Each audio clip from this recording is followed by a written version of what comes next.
తూర్పు టీవీ ప్రేక్షకులకి నూతన సంవత్సరం మరియు సంక్రాంతి శుభాకాంక్షలు.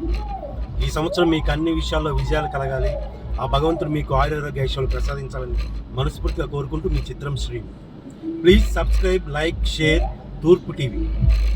శ్రీకాకుళం జిల్లా గోమాత పూజలు కనుమ పండుగ సందర్భంగా ఉమ్మడి శ్రీకాకుళం జిల్లా అంతటా కనుల పండుగ జరిపారు. దేవాదాయ ధర్మాదాయ శాఖ మరియు హిందూ ధర్మ ప్రచార పరిషత్తుల ఆధ్వర్యంలో ఈ గోమాత పూజలు వైభవంగా జరిగాయి. ప్రత్యక్ష దైవం ఆరోగ్య ప్రదాత అరసవల్లి శ్రీ సూర్యనారాయణ స్వామివారి దేవస్థానంలో మంగళవారం ఉదయం కనుమ పండుగ సందర్భంగా ఆలయ గోశాల వద్ద ఆలయ ప్రధాన అర్చకులు ఇప్పిలి శంకర శర్మ మరియు ఈవో హరిసూర్య ప్రకాష్ పాలకొండ, కోటదుర్గ ఆలయం వద్ద ప్రధాన అర్చకులు దార్లపూడి లక్ష్మీప్రసాద్ శర్మల సారథ్యంలో సకల దేవతల్లో కొలువై గోమాతకు సంబంధించి గోపూజ కార్యక్రమం శాస్త్రోక్తంగా నిర్వహించారు. గోమాత అనుగ్రహంతో సకల జనులకు శుభాలు కలుగుతాయని పురాణాలు చెప్తున్నాయి.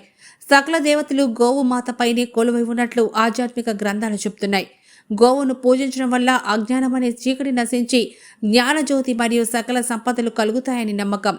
గోమాత సర్వాంగంలో సమస్త భువనాలు దాగుంటాయి.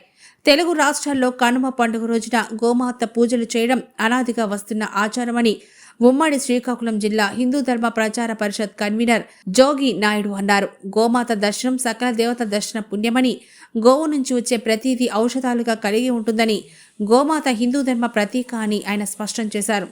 ఈ కార్యక్రమంలో సీనియర్ న్యాయవాది కర్ర రవి, ఆలయ కమిటీ ప్రతినిధులు పాల్గొన్నారు.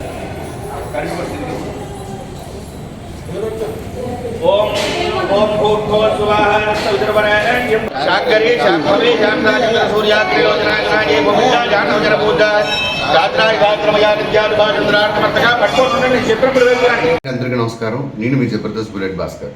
మన ఉత్తరాంధ్ర విశేషాలు ఎప్పటికప్పుడు అప్డేట్స్ తెలుసుకోవాలనుకుంటే మాత్రం అందరూ తూర్పు టీవీ ఛానల్ని సబ్స్క్రైబ్ చేయండి, వాచ్ చేయండి. ముఖ్యంగా మన తూర్పు టీవీ ప్రేక్షకులందరికీ కూడా నూతన సంక్రాంతి శుభాకాంక్షలు. మీరు అందరూ ఎప్పుడు హ్యాపీగా ఉండాలని మనస్ఫూర్తిగా కోరుకుంటున్నాను. So please don't forget subscribe తూర్పు టీవీ ఛానల్ అండ్ లైక్ చేయండి, కామెంట్ చేయండి, నచ్చితే షేర్ చేయండి.